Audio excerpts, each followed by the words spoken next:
설교 중에 가장 부담이 되고 또 오해가 생기기 쉬운 설교가 헌금 설교죠. 그래서 헌금 설교를 안 하면 인기 있는 좋은 목사님이고, 또 헌금 설교를 많이 하면 수준 낮은 그런 목사님 취급을 받는 것이 작금의 실태일 수도 있습니다. 그러면 이 헌금에 대해서 혹은 11조에 대해서 설교를 해야 되나 말아야 되나 고민이 생깁니다만, 정답은 당연히 해야 되겠죠. 왜냐? 이 말씀에 등장하고 있으니까 그렇습니다. 그래서 헌금에 대한 이야기는 헌금 자체에 국한된 것이 아니라 성경에 있기 때문에 하나님이 우리들에게 메시지를 주는 거죠. 그래서 제가 우리 교회 이제 주일 예배 때는 저는 보통 이렇게 성경을 강해하듯이 안 빠뜨리고 차례대로 하나도 빠짐없이 이렇게 골고루 이렇게 말씀을 차례대로 합니다.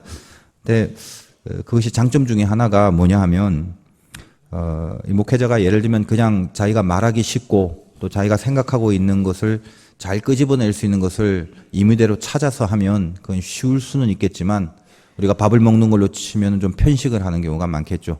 그러나 성경 전체를 이렇게 보면은 여기에 들어있는 말씀 중에 뭐 하나 빠뜨릴 만한 게 어디 있습니까? 다 하나님의 말씀이니까. 그러니까 영양이 이렇게 골고루 좀 섭취될 수 있는 그런 장점이 있다라는 것입니다. 그래서 빠짐없이 말씀의 전반적인 부분을 전하는 것이 오히려 우리 신앙에 있어서는 굉장히 건강하고, 또 목회자 스스로도 자기가 알고 있고 필요한 말씀만 보는 것보다는 전체를 놓고 나와 부닥치면서 또 내 자신이 통과해내는 그런 과정도 겪어야 되기 때문에 훨씬 더 귀한 거다라는 생각이 들어요. 오늘도 11조에 대한 얘기가 계속적으로 나오고 있습니다. 11조의 얘기예요, 오늘은. 그래서 결론적으로 제목이 11조니까 좀 바꿀까 하다가 그냥 11조 했어요. 또 성도님들이 워낙 교회 오래 다니시다 보니까 11조 제목만 봐도, 대부분 성도님들이 이제 제목만 봐도 대강 주제를 맞출 경지가 다 됐지 않습니까? 그래서 11조 하라는 말이구나. 그냥 단순히 이렇게 예측하고 혹시 진단할까봐 다른 말 쓸까 하다가 결국 주제가 11조이기 때문에 어쨌든 이 11조라는 말씀을 타이틀로 정했습니다. 이 11조에 대한 생각을 이 말씀에 비추어서, 혹시 이 중에 11조 하시는 분도 있고 안 하시는 분도 있겠지만, 나와 이 11조의 관계가, 하나님과 나와 이 헌물의 관계, 이런 것들이 어떤 건가라는 걸 우리가 끊임없이 예배 가운데 하고는 있는 거지만, 한 번은 새삼스럽게라도 근본에서부터 다시 한번 이것들을 깨달을 필요가 분명히 있다라고 생각을 하고, 그래서 헌금을 이렇게 강요하는 설교를 하면 그건 나쁜 거지만, 목회자는 어떻게 드리는 것이 참된 헌금인가를 바르게 가르칠 필요는 분명히 있다라는 것입니다.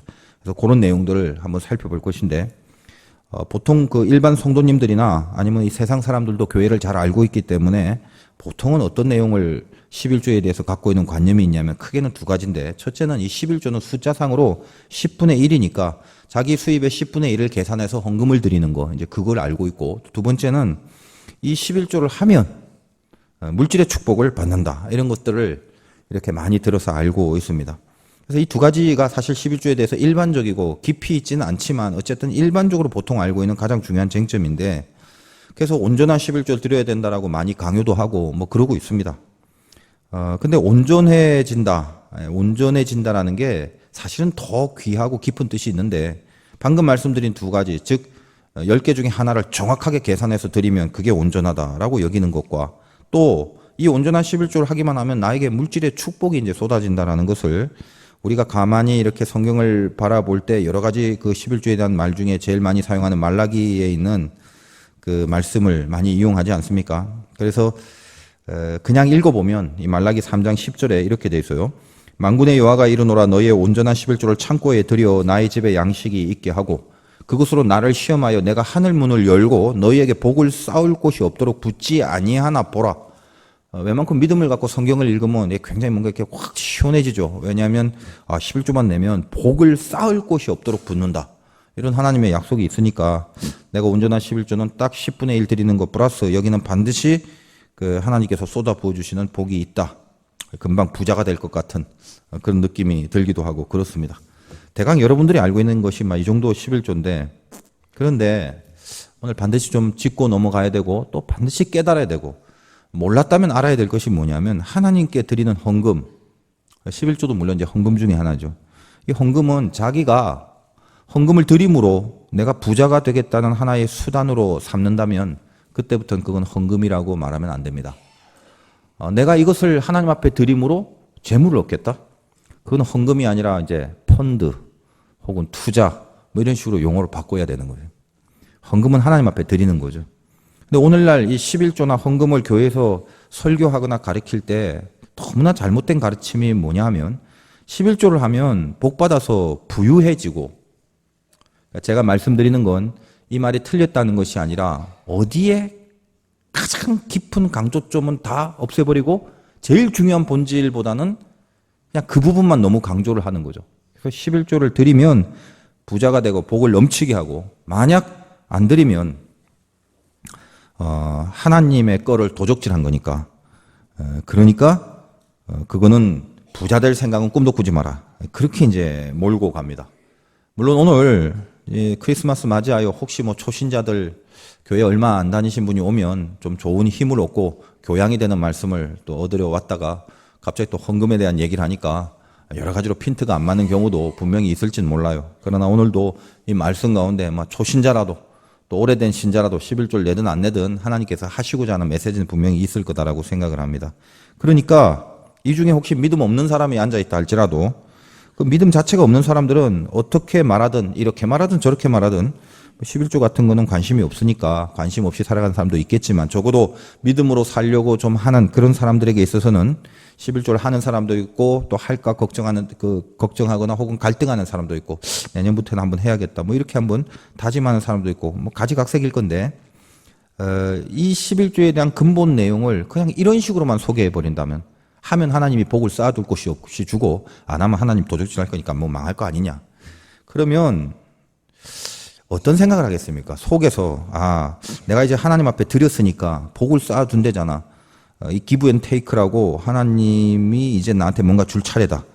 그러면서 내가 부유하고 싶은 내 속에 깊은 탐욕의 기대, 그 탐욕의 기대가 깊은 곳에서 계속 움직이면서 그걸 노리며 살아가는 인생이 되기가 쉽지 않겠습니까?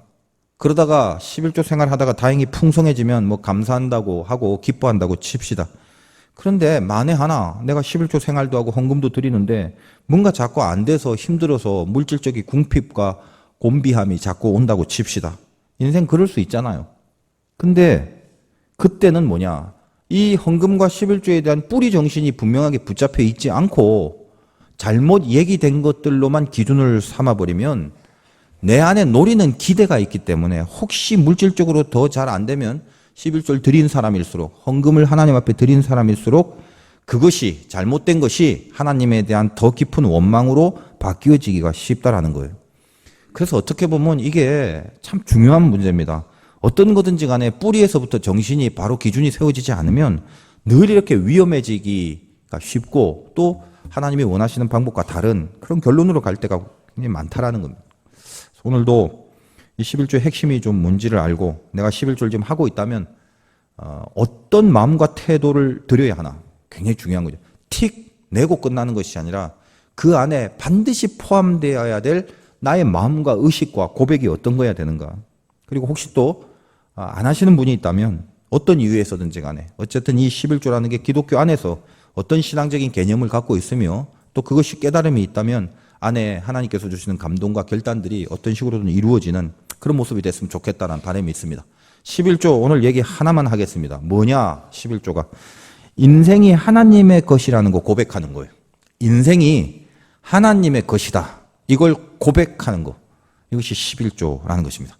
먼저 이 얘기를 우리가 성경적인 정리를 몇 가지를 한번 보면, 성경에서 11조의 개념에 대한 정리가 레위기 27장 3절에 나오는데, 지금부터 어떤 성경 얘기를 할 때는 혹시 빨리 찾으실 수 있는 분은 찾아도 되지만 제가 비교적 그렇게 발음이 나쁘진 않기 때문에 귀만 이렇게 쫑긋 기울여도 그대로 이제 집중해서 들으시면 될 것 같아요.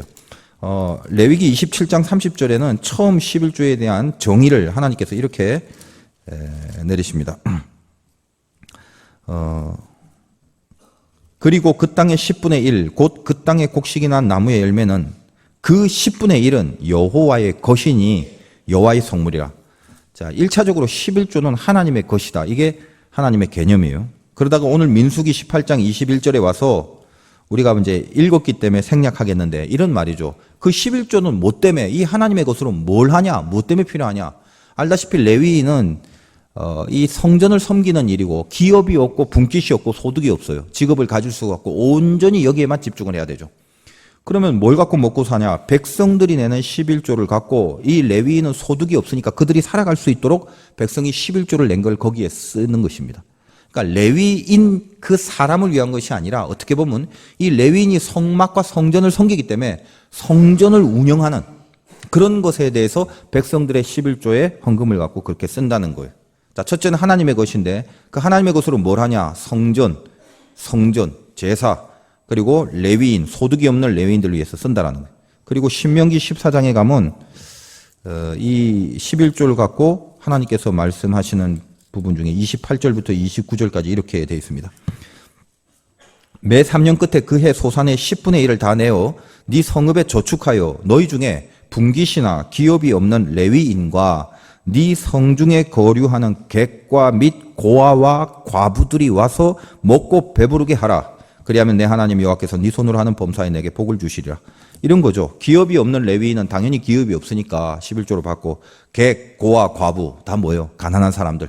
자기의 힘으로 살 수 없는 사람들. 이 사람들 위해서 너희 백성들이 낸 헌금을 이 11조를 구제와 선교와 이 없는 사람들 위해서 쓰라라는 것입니다. 그래서 이게 커다란 가장 굵직한 테마예요. 하나님의 것이기 때문에 너희가 갖고 있는 11조는 하나님의 것이니까 하나님 앞에 드리고 하나님 앞에 드린 그거는 성전과 레위인들을 위하여 성전을 위하여 쓰고 세상 사람들의 가난함과 궁핍함을 위하여 쓰는 거예요. 그리고 현재 교회는 이 전통을 잘 이어받아서 여러분이 낸 헌금 11조 같은 걸로 그런 일들을 하는데 지금도 사실은 사용하고 있는 건 맞습니다. 그래서 그렇다면 이 레위인이나 가난한 사람들이 백성들의 11조로 살아가는데 극단적으로 예를 들어서 백성들이 11조를 안 낸다고 칩시다. 그럼 어떻게 되겠냐? 극단적으로 말하면 받을 게 없으니까 룰에 따르면 11조로 그렇게 먹고 살기로 돼 있는데 그게 없으니까 살 수가 없는 거죠. 죽는 거죠. 누가 죽어요? 레위인, 가난한 사람. 다시 말해서 자기 힘으로 소득이 없는, 자기 힘으로 살아가지 않기로 한 혹은 자기 힘으로 살아갈 수 없는 사람들. 그들은 백성들이 내는 11조가 없으면 죽는 것뿐입니다. 근데 11조가 있으면 살게 되는 거죠. 11조가 살리는 정신이 있는 그 뿌리에 살리는 정신이 있는 게 11조예요.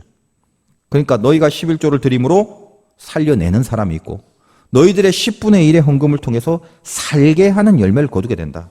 그 말입니다. 근데 이것을 또 잘 이해해야 될 것이 11조를 내는 사람 말고 그 수혜를 받는 사람만 살게 되냐? 그런 의미가 아니에요. 훨씬 깊은 의미입니다. 내는 사람이든 수혜를 받는 사람이든 이 11조는 하나님이 살리시는 은혜에 대한 고백, 그거로 드려지는 것이기 때문에 오늘도 본문에 예를 들면 26절에 너는 레위인에게 말하여 그에게 이르라 이스라엘 자손에게 받아 너희에게 기업으로 준 11조를 너희가 그들에게 받을 때에 레위인이 받았잖아요. 11조를. 받고 나서 받을 때에 그 11조의 11조를 거제로 여호와께 드릴 것이라. 그러니까 레위인도 받고 그의 11조를 또 내야 된다는 거예요. 그 말이 어떤 거냐면 무슨 경제 개념을 지금 얘기하는 게 아니에요. 못 사는 사람 아무튼 좀 더 보태주니까 살게 하고 그냥 이 정도의 차원이 아니에요. 이거는 하나님 없이는 살아갈 수 없고 인생이 하나님 앞에 달려있다는 것을 고백하는 모든 하나님의 믿는 백성들의 마땅한 신앙의 고백으로 드려지는 헌물이다. 이 얘기를 지금 하는 거거든요. 있는 사람과 없는 사람의 형평을 좀 맞춰보자. 그래야 이게 뭔가 이렇게 좀 수준이 좀 있고 또 윤리적인 형평성이 있는 그런 경제 구조가 되지 않겠느냐. 이런 식으로 맞춘 경제 원리가 아니다라는 거예요. 제일 중요한 건 뭐다? 하나님에 대하여 내 인생을 어떻게 생각하고 있는가에 대한 신앙 고백 차원에서의 원리. 이걸 갖고 헌금을 내야 된다는 거예요. 자, 한번 봅시다. 10의 하나는 하나님 거. 이렇게 생각을 하고 숫자적인 개념, 경제적인 개념을 본다면요. 아까 우리는 11조를 매날 10 중에 하나, 10분의 1 그것만 이제 생각하는데 10개 중에 하나만 하나님 가지세요. 9은 내 거예요. 왜냐하면 하나님은 이제 전능하시니까 하나만 있어도 충분히 다 살고 계실 수 있고 근데 저는 연약한 인간이니까 나는 9 먹을게요. 그러니까 그냥 하나만 가지시고 만족하시고 저는 9개로 살고 뭐 이렇게 이제 앞으로 그렇게 거래합시다. 이런 수량 개념이 아니라는 거예요.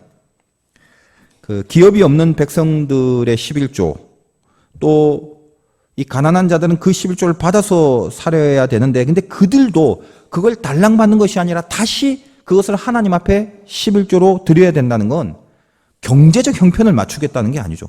예외의가 없다는, 예외 없이 분명히 있어야 될 고백. 아무도 빠짐없이 하나님 안에 있는 사람은 하나님 앞에 내가 어떤 마음을 갖고 있어야 되냐, 어떤 정신을 갖고 있어야 되냐, 그걸 얘기하는 거라는 것입니다. 조금 더 예를 든다면 100만 원 버는 사람이 있다고 칩시다. 11조는 얼마예요? 10만 원이 되겠죠. 그래서 그 사람은 100만 원 중에 10만 원을 11조를 드렸어요. 그 사람 한 달 얼마로 살아야 되냐면 90만 원으로 살아가야 됩니다. 근데 그 사람에게 있어서 10만 원쯤은, 모든 사람은 소득은 한 10분의 1 정도는 이렇게 없어도 살 수 있으니까, 그런 경제 원리, 100만 원이니까 한 10만 원쯤은 주고 90만 원쯤 살아도 되니까 하나님이니까 11조, 모든 사람의 10분의 1은 그냥 하나님 앞에 드려도 된다. 혹시 이렇게 오해를 하고 계시는지도 몰라요. 근데 여러분 한번 생각해 보세요. 물론 훨씬 더 못 사는 사람도 있습니다만 일반적으로 봤을 때 한 달에 90만 원 갖고 한 가정이 유지가 됩니까? 사실. 그 사람이 100만 원의 수입이 있다면 거기서 10만 원을 드린다는 그 10만 원은 굉장히 큰 가치지요. 90만 원 갖고 살기도 빳빳해 죽겠는데 그때의 그 10만 원이란 돈의 가치는 얼마나 큰 거겠습니까? 사실은. 그러니까 드리는 게 굉장히 어려워요. 근데 반대로 10억을 버는 사람이 있다고 칩시다. 그럼 10억은 한 달에 이제 1억을 드려야 되는 거죠. 그럼 그 사람은 1억을 11조로 드리지만 중요한 건 아까 그 사람은 90만 원으로 한 달 살았지, 이 사람은 9억으로 한 달을 사는 거죠. 어렵진 않겠죠. 뭐 특별한 경우가 없다면 이미 충분하고 넉넉하겠죠. 둘 다 11조를 드리면 대강 그들의 각자의 경제의 삶이 그냥 10분의 1은 드려도 먹고 살만하고, 뭐 그런 식으로 형편을 맞추고 경제의 균형을 이루는 그런 수적 개념, 경제의 개념이 사실 아닙니다. 하나님께 드려도 살만한 정도니까 그 정도는 괜찮다라는 논리를 세우시면 안 돼요. 힘들어요. 90만 원 갖고 한 달 살기가 쉽지 않죠. 근데 이거를 이제 아셔야 된다는 거예요. 이 적게 버는 사람은 11조를 하면은 그게 굉장히 어려워져요. 자기에게 있어서 10만 원은 아주 중요한 가치예요. 굉장히 중요한 가치예요. 여러분도 해보셔서 아시겠지만 11조 하신 분 중에 아유 그냥 이 11조 이것만 있으면 이게 좀 풀릴 것 같은데, 그냥 이것만 있으면 요번에 요거는 때울 수 있는데, 그게 자꾸 갈등이 생길 때가 많죠. 그만큼 우리가 힘들기 때문에 그 11조가 주는 비중이 굉장히 크다라는 거예요. 굉장히 힘들어요. 근데 10억을 버는 사람은 9억으로 한 달을 사는 건 충분할지 몰라도 그 억이라는 화폐가 주는 절대 가치가 주는 거, 그거 무시 못하죠.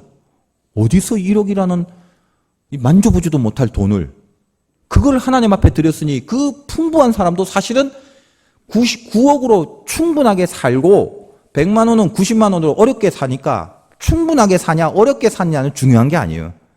이게 관심이 아니라 90만 원 중에 100만 원 중에 10만 원을 드린 그 10만 원도 이 사람에게 있어서는 굉장히 중요한 가치고, 1억이라는 절대 가치에 엄청난 돈을 들인 이 사람도 이 11조는 그에게 있어서 굉장히 중요한 절대 가치를 갖고 있는 거예요.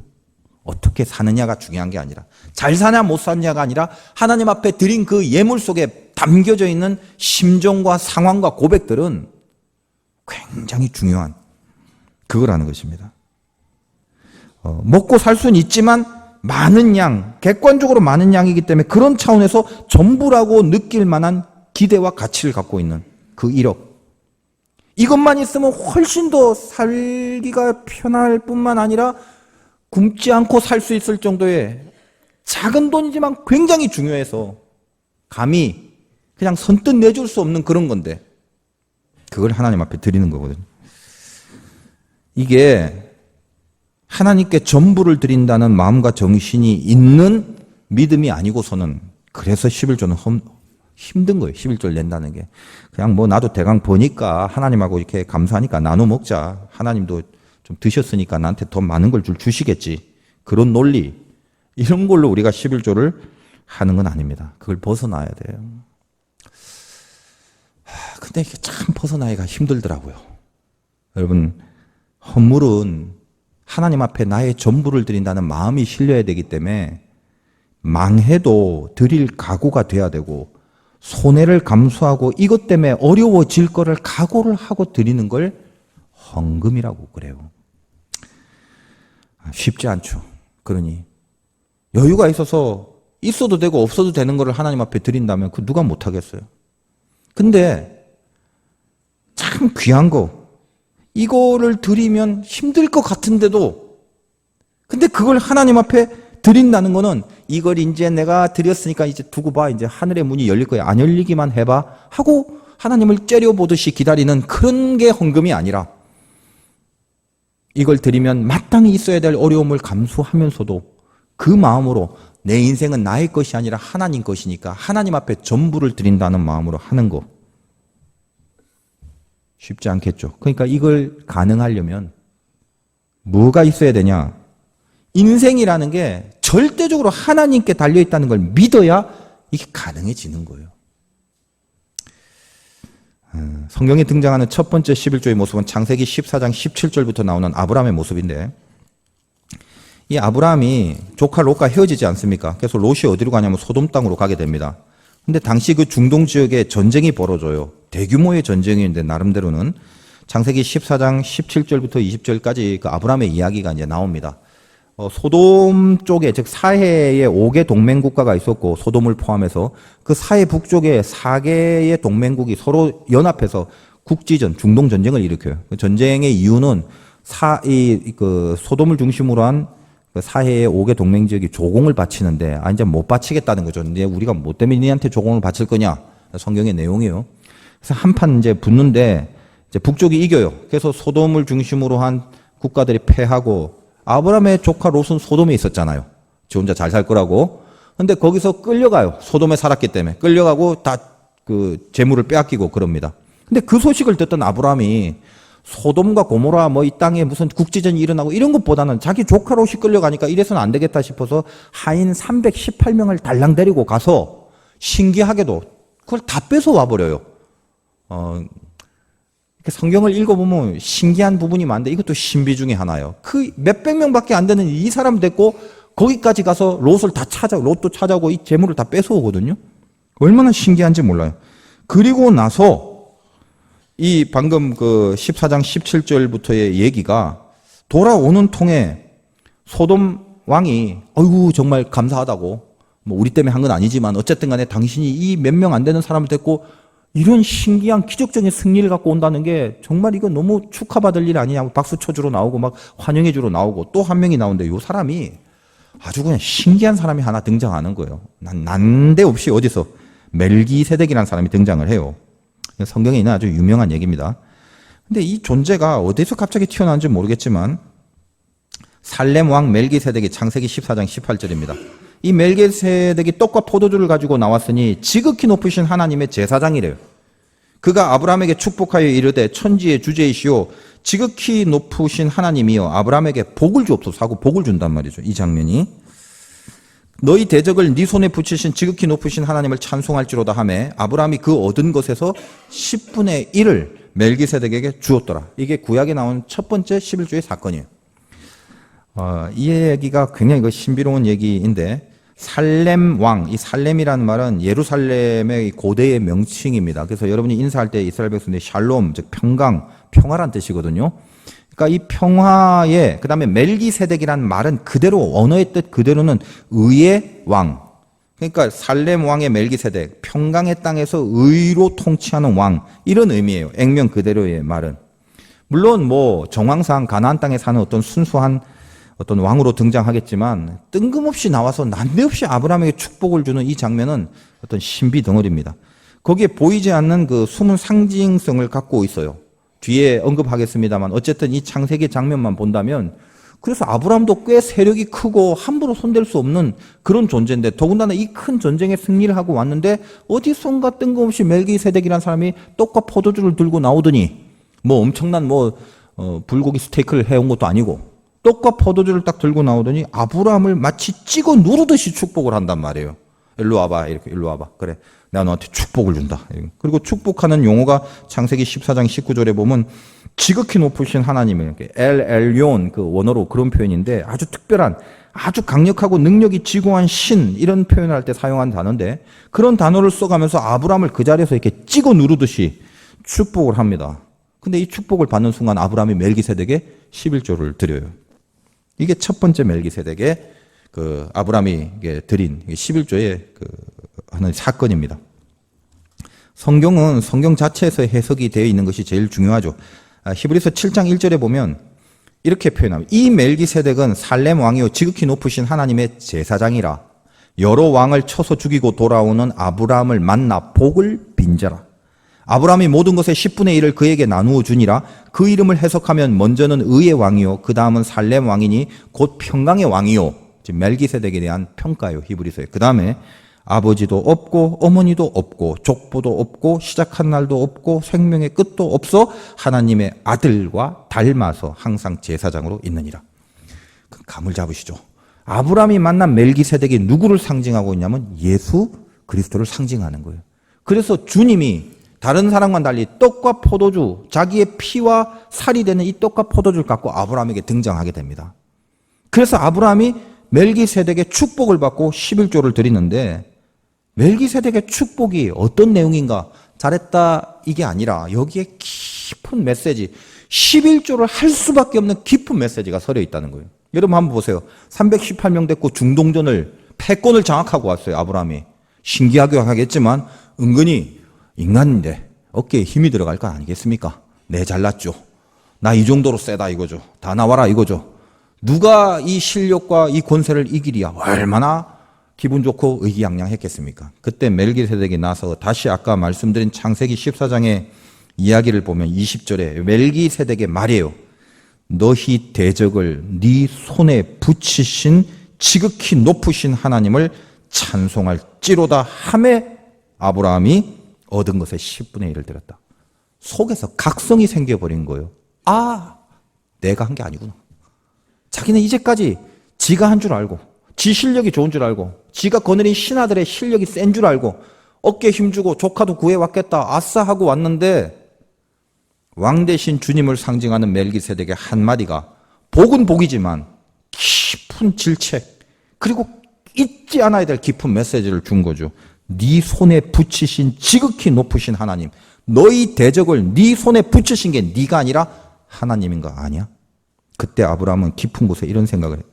아, 내가 이긴 게 아니구나. 인생이 내가 풀어가는 게 아닌 걸 다시 느낀 거예요. 그래서 드린 11조는 뭐가 포함된 개념이냐면 내 인생 전체를 하나님 앞에 드리는 상징이 되는 거예요. 잊지 마라. 절대로 네가 한 거 아니다. 잊지 마라. 절대로 네가 번 게 아니다. 잊지 마라. 재수가 좋아서 몫을 잘 만나서 천만에 만만해. 네가 이긴 건 하나도 없다. 네 인생은 내 거다. 내가 하는 거고 내가 해준다. 네가 걸어야 될 거는 나를 걸어야 된다. 그거죠. 그걸 우리가 고백해내는 것을 뭐라고 하냐면 11조 이렇게 됩니다. 저번 시간 설교할 때도 기억이 나는데 야곱도 마찬가지죠. 인생 얼마나 약삭 빠릅니까? 자기의 이익을 위해선 자기 재능, 자기 실력, 자기의 지능을 이용해서 형도 속이고 애비도 속이고 다 속일 수밖에 없는 타고난 실력을 갖고 있는 야곱이 내쫓겨버려서 하루아침에 돌베개를 베고 자는 광야의 신세를 겪게 됩니다.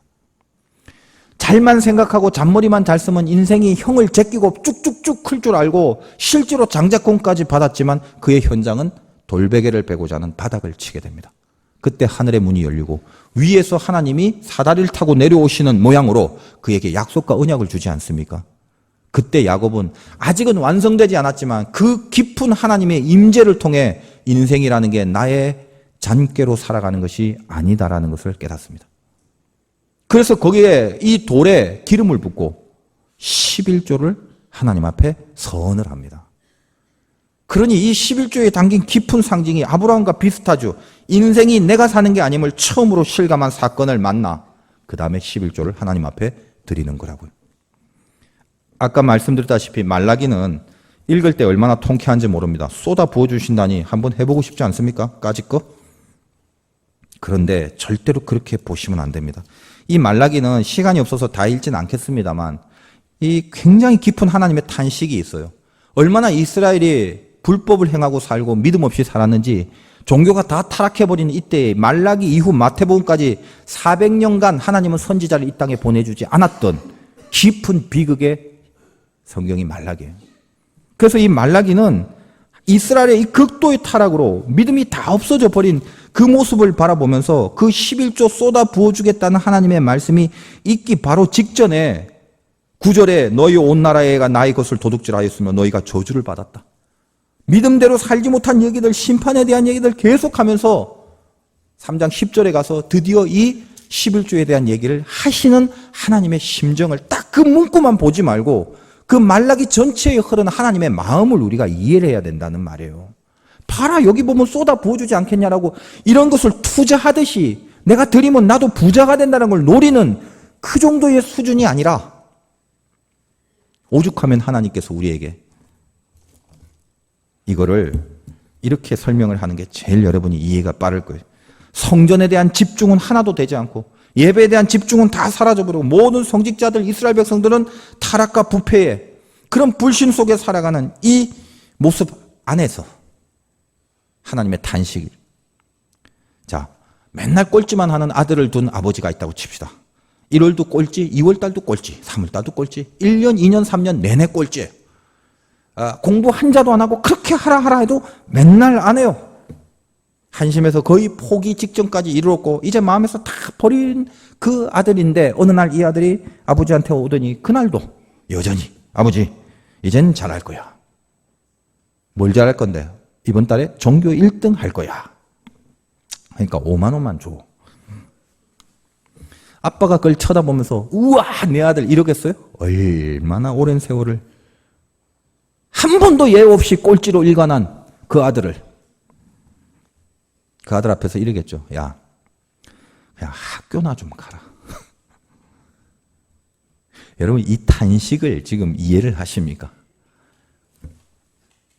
이후로 400년간 선지자조차 보내지 않았던 하나님이 이스라엘의 이 극도한 타락과 불신을 보면서 11조 하면 창고에 쏟아 부어줄게라는 것이 하나의 옵션으로 우리에게 준 하나님의 언약의 심정이 아니라 학교나 가라.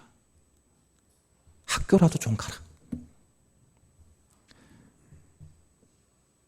여러분 이 중에 11조 하시는 분들이 있죠. 여러분이 드리는 그 헌금이 그렇게 계속 잘 드리면 부자 되고 그러다 안 드리면 벌 받고 그 정도의 수준이 아님을 제발 이해를 해 주시기 바라요. 그냥 의무감으로 성도니까 이렇게 좀 마음에 안 찔리려고 이렇게 틱 그리고 뭐 교회에서 뭐 좀 직분 좀 얻으려면 이렇게 해야 되니까 또 틱 또 기본적으로 그래도 오랫동안 믿었는데 이 정도는 해야 성도지 이렇게 틱 이 11조 안에 서려 있는 하나님의 이 깊은 마음들을 그리고 우리가 이 11조를 하면서 갖고 있는 그리고 반드시 가져야 될 이 귀한 신앙 고백을 그냥 그런 식으로 평가절하시켜서 두리뭉실하게 넘어가 버리는 우를 범하지 말자라는 거죠. 여러분이 드리는 11조가 뭐예요? 인생 전체를 송두리째 하나님께 맡기는 고백이죠. 드릴 때 의식을 가지시란 말이에요. 금액이 얼마냐가 중요한 게 아니라 정말 여러분은 헌금을 하고 11조를 하면서 이 귀한 영광과 이 귀한 고백을 얼마나 많이 놓치고 하나님 앞에 11조를 드려요. 옛날에 우리 어르신들은 다리미질하고 헌금을 냈다고 했죠. 저는 어렸을 때 그 얘기를 똑같은 100원이면 100원이고 500원이면 다리미질을 왜 해? 그거 왠지 주책 맞게 내지는 그거 뭐 할 일도 없나 이렇게. 근데 그 마음속에 서려 있는 거 하나님 한번 보세요. 이게 무슨 실용성이 있고 논리성이 있고 그걸 따질 문제가 아니죠. 이 깊은 심정의 세계는 그렇게 깨끗하게 준비를 하면서 만약 그 마음 깊은 곳에 나의 인생이 하나님 앞에 달려 있는 거니까 내가 다른 것 의지하지 않고 하나님만이 나를 끌고 가는 걸 알기 때문에 이 헌금을 통하여 하나님 나는 내게 아니라 당신의 거임을 고백하고 당신의 거답게 내가 반드시 살겠어요 라는 고백을 이 믿음의 고백을 해가면서 주님 앞에 드리는 헌금 마땅히 그래야 된다는 것. 그 마음과 정신을 잃어버리지 말고 그냥 틱 하는 걸로 제발 끝내지 말라는 거예요. 하냐 안 하냐의 싸움 이전에 하시는 분들에게 먼저 말씀을 드립니다. 당장 새해부터라도 얼마나 귀한 가치인데 이거를 놓치고 틱 해버리고 끝나요. 여기에 실려야 될 엄청난 신앙의 고백이, 아브라함과 야곱에게 있는 그 신앙의 고백이 실려 하나님의 약속을 성취할 수 있는 귀한 고백의 매체인데 이거를 그냥 의식 없이 틱 하면서 끝낸다는 게 얼마나 억울해요. 젊은이들이 이제 직장을 갖고 그래도 그런 얘기를 안 했는데도 이렇게 예배 때 11조 같은 걸 하는 거 보면 알고 하는 건지 모르는 건지 모르겠지만 참 기특한 게 있더란 말이죠. 그리고 그렇게 되기까지 조금 많은 시련을 겪은 사람일수록 깨달음이 있는 거예요. 금방 순리적으로 착착착 풀린 게 아니라 떨어지기도 하고 안 되기도 하고 하다가 하나님 앞에 간절한 마음, 가난한 마음 품고 기도해보기도 하고 그러다가 하나님께서 이끌어주시는 경험을 하고 조금씩 인생이라는 게 나에게 있는 것이 아니라 하나님께 걸려있다는 걸 삶으로 체득해 나가는 거예요. 그래서 생겨진 감사죠. 그래서 11이지만 아까 말씀드렸다시피 숫자나 경제의 개념이 아니라 그 1이라는 건 성경에서 1은 1, 2, 3, 4, 둘 전에 1, 셋 전에 1이 아니라 1은 전체의 개념이에요. 1은. 그래서 여러분이 그 성경 보면 맨날 첫 열매 중요하죠. 첫 열매가 얼마나 귀하냐 복된 거냐 첫 번째니까 중요하다가 아니라 이 첫 열매 첫 장자 이거는 전체를 대표하는 상징이 이 첫 1 그거예요. 1. 그러니까 사실 레위도 뭐예요? 이스라엘 전체가 성전 안에 있어야 되지만 현실적으로 그게 안 되니까 전체를 상징하는 레위를 따로 뽑았죠. 다시 말해서 레위라는 존재가 이스라엘의 11조예요. 우리가 영적인 레위이기 때문에 우리 자체가 사실은 본질적으로 뭐라고요? 하나님 거고 하나님께 드려질 11조예요. 내 인생이. 그게 뿌리예요. 뿌리. 송두리째 인생이 하나님께 거라는 거. 여러분이 드리는 헌물 위에 이 신앙의 고백이 담기고 이 중심과 마음이 담겨서 그렇게 하나님 앞에 드려야 된다는 거예요. 그 의식을 잊지 말라는 것입니다.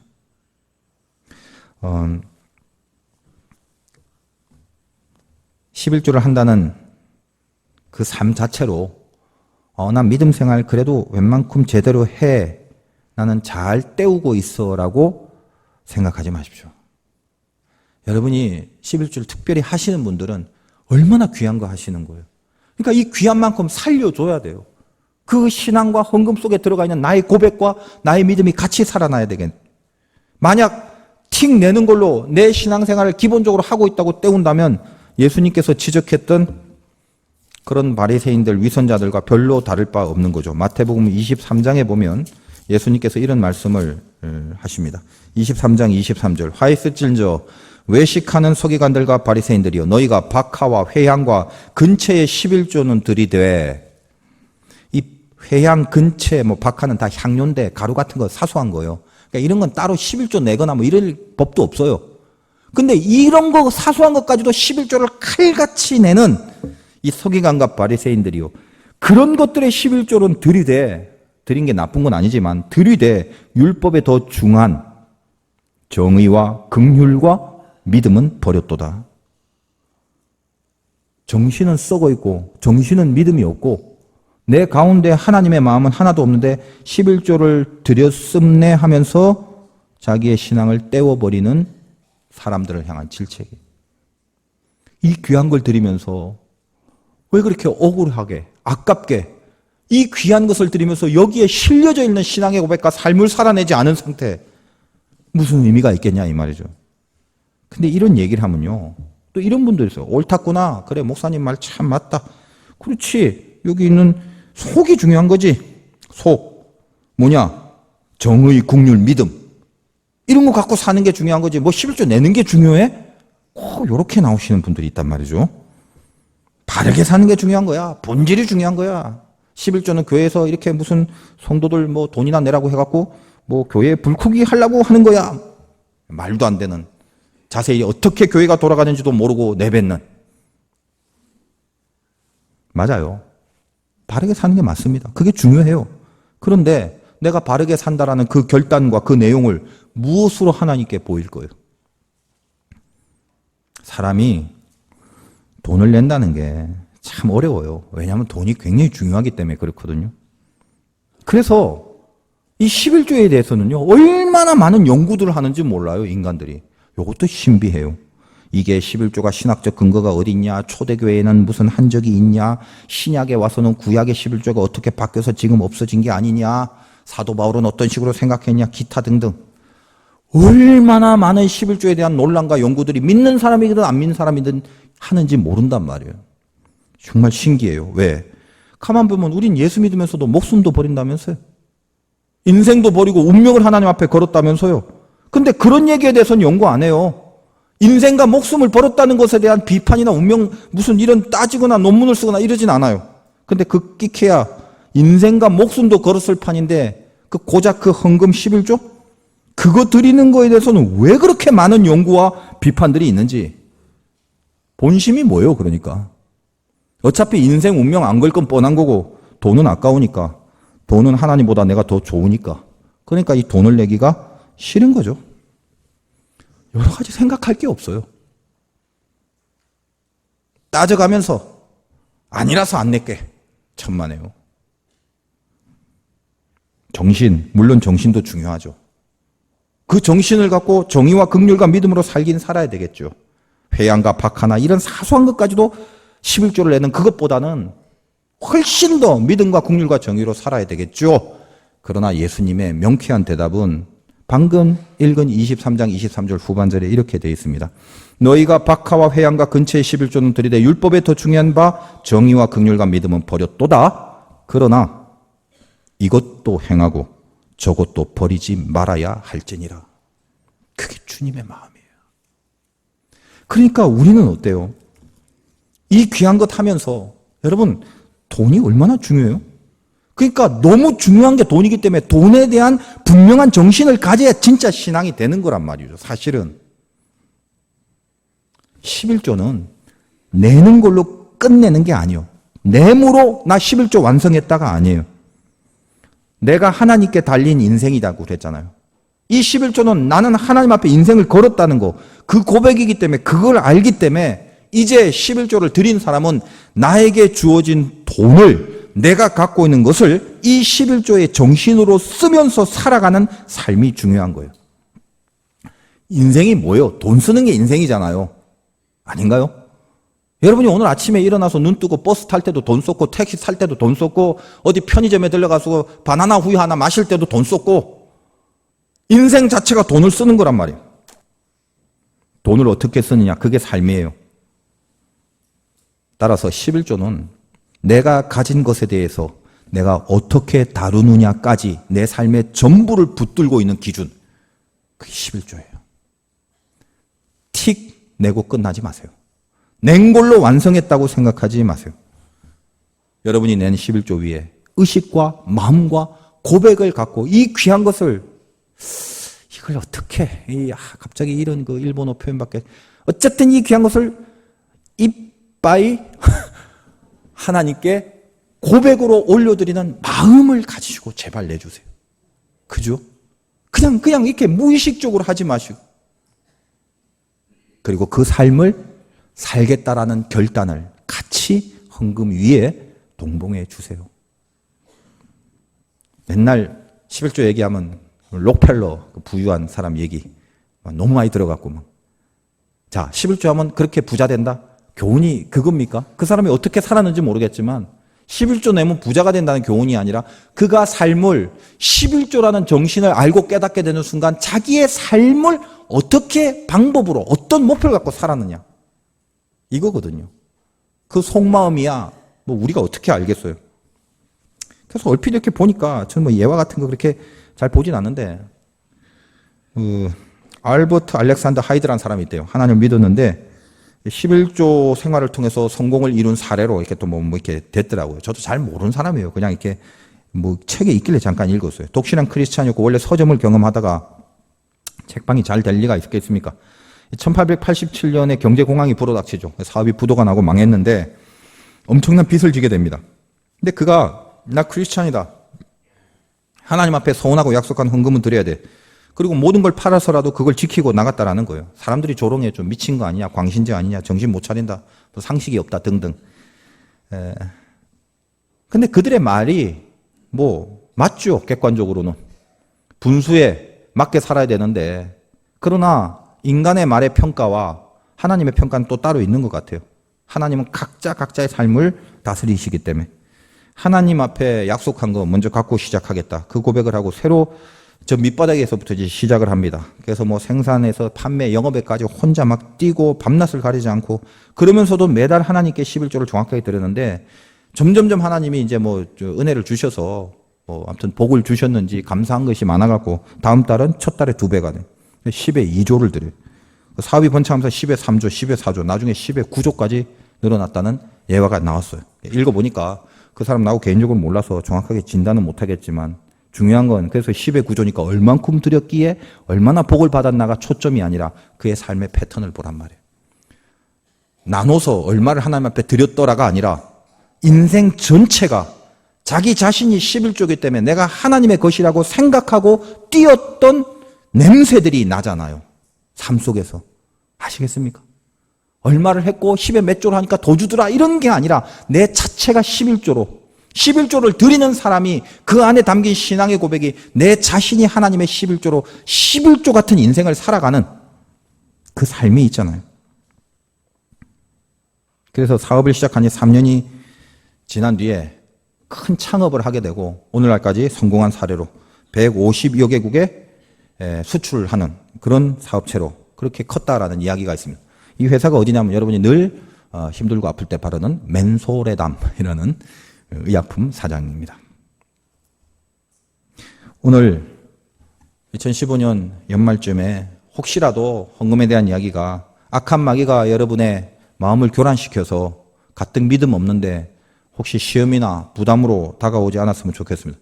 오늘 하나님께서 적어주신 이 말씀을 그대로 저는 주님의 이름을 갖고 여러분에게 전했고 바라기는 새해에 여러분이 11조뿐만 아니라 이 헌금에 대한 내용이 과연 틱 내고 할 걸 다 했다라는 안도감으로 끝나야 될 헌금이 아니라 이 귀한 것 위에 내가 어떤 의식과 어떤 마음으로 어떻게 준비하고 어떻게 드려야 되고 그래서 이걸 통하여 내 삶까지 어떻게 살아야 되는가를 예수 그리스도 앞에 결단하고 새롭게 다질 수 있는 그 시간이 되었으면 좋겠다라는 거예요. 아울러 여러분에게 이제 새해에 저럴 때 여러 가지 결단들이 있을 것입니다. 저는 바라기는 이 11조의 삶을 주님 앞에 한번 감동받은 대로 하나님과 나 사이에 철저한 영적 11조, 또 물질의 11조, 내 삶의 11조 이런 개념으로 하나님 앞에 인생을 건 사람의 삶처럼 계획하고 실천하고 준비하셔서 내년 한 해는 훨씬 더 주님과 가까워지는 복된 삶이 되시기를 주님의 이름으로 축원드립니다.